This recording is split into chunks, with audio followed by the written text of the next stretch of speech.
Muy buenas a todos. En esta oportunidad vamos a hablar acerca de la clasificación de las anemias. La anemia es el síndrome caracterizado por la disminución o el mal funcionamiento de los glóbulos rojos, que son las células encargadas de transportar el oxígeno desde los pulmones hacia los tejidos periféricos. El diagnóstico se realiza mediante el examen de hemoglobina o hematocrito y se considera que una persona tiene anemia cuando el nivel de hemoglobina es menor a 13 gramos por decilitro en el caso de los hombres o menor a 12 gramos por decilitro en el caso de las mujeres. El punto de corte es menor en las mujeres debido a las pérdidas sanguíneas que conllevan las menstruaciones. Asimismo, la relación entre la hemoglobina y el hematocrito se puede ver en este cuadro. Solo tendremos que multiplicar por 3 el valor de la hemoglobina y obtendremos un valor aproximado del hematocrito. Los síntomas que causa la anemia son independientes de la etiología. Esto quiere decir que no importa si la anemia es por deficiencia de hierro, por deficiencia de alguna vitamina, si una persona tiene la hemoglobina debajo de lo normal, los síntomas van a ser siempre los mismos. Por otro lado, los síntomas sí son dependientes de la severidad. Esto significa que cuanto mayor sea la severidad de la anemia, los síntomas van a ser peores. ¿Y cuáles son esos síntomas? La mayoría de personas con anemia leve no presentan ningún síntoma, son asintomáticos. Pero lo más común es que se presente con cansancio, astenia, especialmente cuando se hace ejercicio.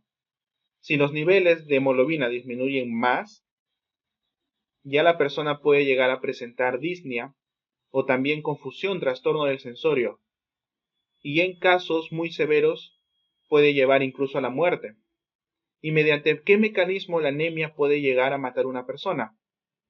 Pues la causa de la muerte en las personas con anemia muy severa es el infarto de miocardio.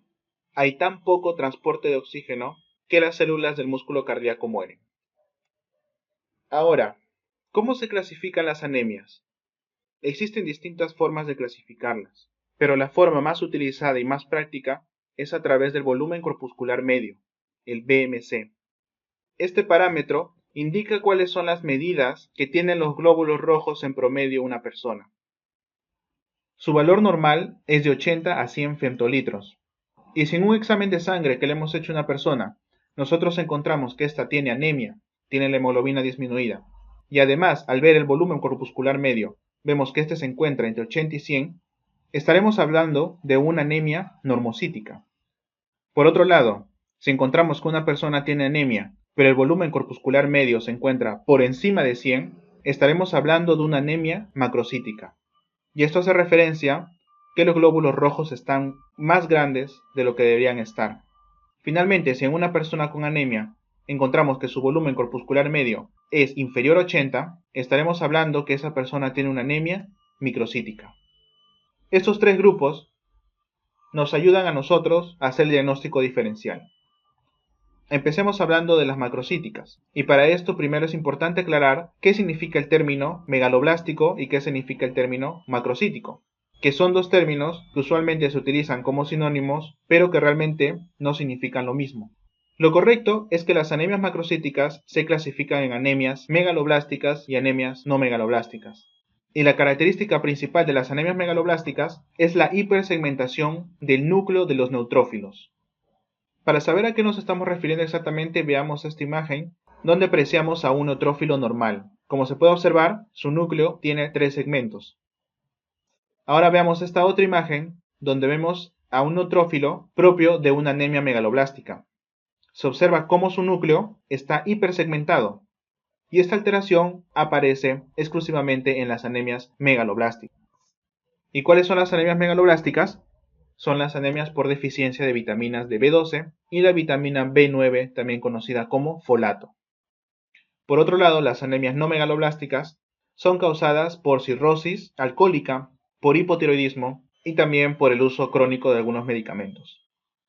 Hablando de las anemias normocíticas, estas tienen como principal etiología a las anemias producidas por sangrados o pérdidas sanguíneas y a las anemias hemolíticas, las cuales pueden ser autoinmunes o también por alteración de la membrana de los glóbulos rojos, como es el caso de la esferocitosis.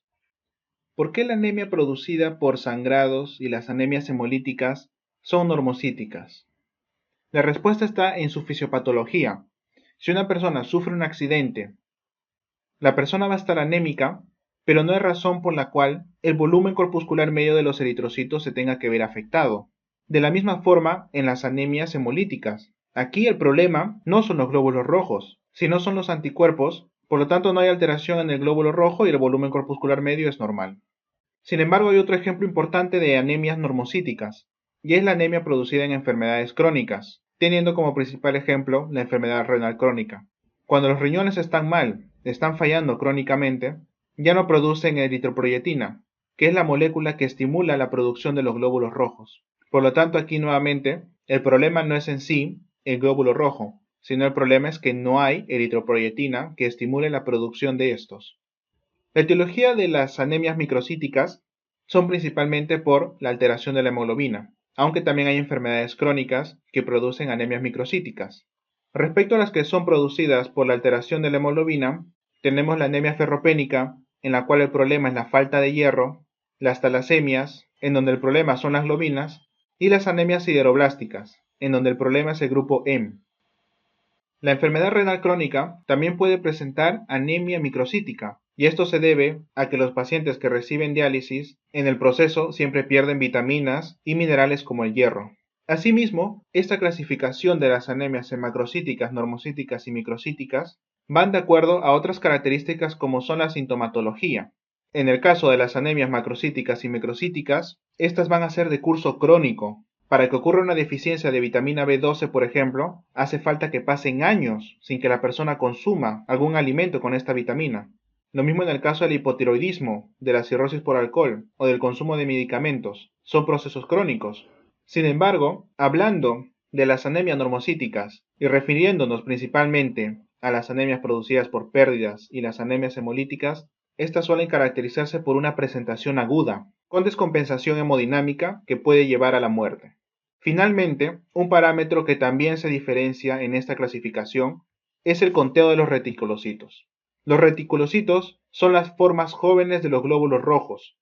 Estos son producidos en la médula ósea y salen al torrente sanguíneo para completar su maduración ahí. Lo que nos permitirá evaluar el examen de reticulocitos es si el problema de la anemia se encuentra en la producción o no. Y es por esto que principalmente en las anemias normocíticas encontraremos que los reticulocitos están elevados. Y es que si estás con un sangrado o estás con una anemia hemolítica en la cual tus glóbulos rojos están que se rompen y el cuerpo está que se queda sin capacidad para transportar oxígeno, la forma en que responde el cuerpo es con una producción agresiva de nuevos glóbulos rojos. Y estos nuevos glóbulos rojos, como he mencionado, salen en forma de reticulocitos. Entonces, cuando el sangrado sea agudo, cuando las anemias sean agudas, el cuerpo va a responder rápidamente por una elevación en los reticulocitos. Por otro lado, las anemias macrocíticas y las anemias microcíticas no van a tener elevación de reticulocitos. ¿Por qué razón? Porque son crónicas. Los reticulocitos se van a ir produciendo a medida que se necesiten, pero como no se van a elevar a un ritmo muy rápido, esto no se va a manifestar en un examen de laboratorio. Es más, si volvemos a ver las etiologías, se puede ver que parte de las anemias macrocíticas y parte de las anemias microcíticas son por deficiencias. Entonces, si hay algún tipo de deficiencia, ya sea de vitamina, de hierro, de folato, los glóbulos rojos no se van a poder producir y los reticulocitos no se van a elevar. Este ha sido un repaso breve acerca de la clasificación de las anemias. Existen muchos otros detalles en cada uno de los tipos que se puede ver aquí como etiología, y cada una tiene sus características particulares también. Lo importante es que como estudiantes de medicina o profesionales de salud, con un dato de hemoglobina y un dato de volumen corpuscular medio, podamos desde un inicio y rápidamente pensar cuál podría ser la etiología de esa anemia.